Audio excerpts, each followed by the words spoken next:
সবার প্রথমে জানাই আমার প্রণাম। আর আমি প্রিয়াঙ্কা। আমি হচ্ছে কি আজকে একটা নতুন টিফিন রেসিপি তোমাদের সঙ্গে শেয়ার করতে চাই। তো তোমরা এই ভিডিওটা দেখো, আর তোমরা আশা করি এই ভিডিওটা তোমাদের খুব ভালো লাগবে।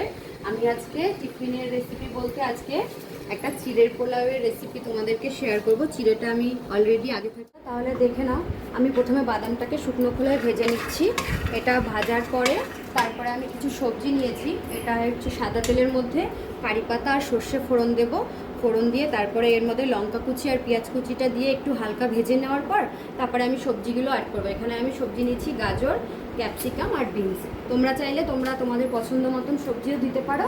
তা আমি আজকে একটু হেলদি খাবার বানাতে চাই বলে তাই হেলদি, এটা সবজি শরীরের পক্ষে খুবই উপকারী, তাই আমি এটা দিয়েই করতে চাই। দেখি আমার মেয়ে খাবে বলে একটু ঝালটা কমই দিচ্ছি, তোমরা চাইলে একটু ঝালটা বাড়িয়ে দিতে।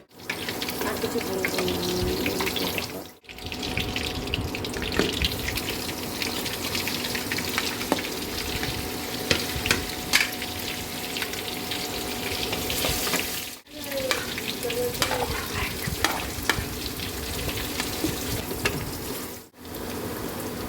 আমি অ্যাড করলাম। এবার একটুখানি হালকা ভেজে নেব, বেশি লাল লাল করে ভাজবো না। এটা একটুখানি হচ্ছে গিয়ে একটু কাঁচা কাঁচা ভাব থাকবে, তাহলেই মুখে পড়লে ভালো লাগবে খেতে। তো তোমরা দেখো করছি। এর মধ্যে আমি স্বাদ মতো নুন আর একটু সামান্য হলুদ দিয়ে দেবো, যেহেতু পোলাও করছি একটু হলুদ না পড়লে ভালো লাগবে না। স্বাদ অনুযায়ী নুনটা দিই, বেশি দেবো না, বেশি হলে কালারটা অত ভালো লাগবে না, বেশি হয়ে যাবে। তারপরে আমি চিড়েটা অ্যাড করবো এর মধ্যে। আমি কিছুটা বাদাম দিয়ে দিচ্ছি এখন। বাদামটাকে এবার মিশিয়ে নেব। মিশিয়ে তারপরে এর মধ্যে আমি চিনি মেশাই দেবো না, বেশি মিষ্টি হলে আবার সবাই খাবে না। কোন মতন দিচ্ছি আর একটু দিচ্ছি, মোট 1.5 টেবিল স্পুন মতন দিচ্ছি। এবার এটাকে নেড়ে তারপরে আমি চিড়েটাকে মেশাবো। এটা হতে বেশি সময় লাগে না বন্ধুরা, তোমরা টিফিনেও দিতে পারো, খুব হেলদি একটা টিফিন।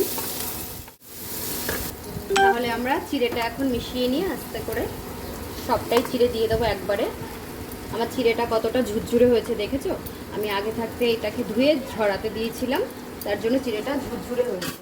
এরকম ঝুরঝুরে চিড়েটাই হলে পোলাওটা খেতে ভালো লাগে। তা তোমরা দেখো, এবার মিশিয়ে আমি একটুখানি লাস্টে লেবুর রস দিয়ে এটাকে সার্ভ করব। এটা পুরোপুরি কমপ্লিট। এবার তোমরা দেখো আমি এই লেবুর রসটা উপর থেকে এরকমভাবে একটু ছিটিয়ে দিচ্ছি। এটা দিলে একটু হালকা টক টক ভাব আসবে, খেতে খুবই ভালো লাগবে। মিশিয়ে নিচ্ছি, মিশিয়ে এবার সবাইকে গরম গরম সার্ভ করব। তোমরাও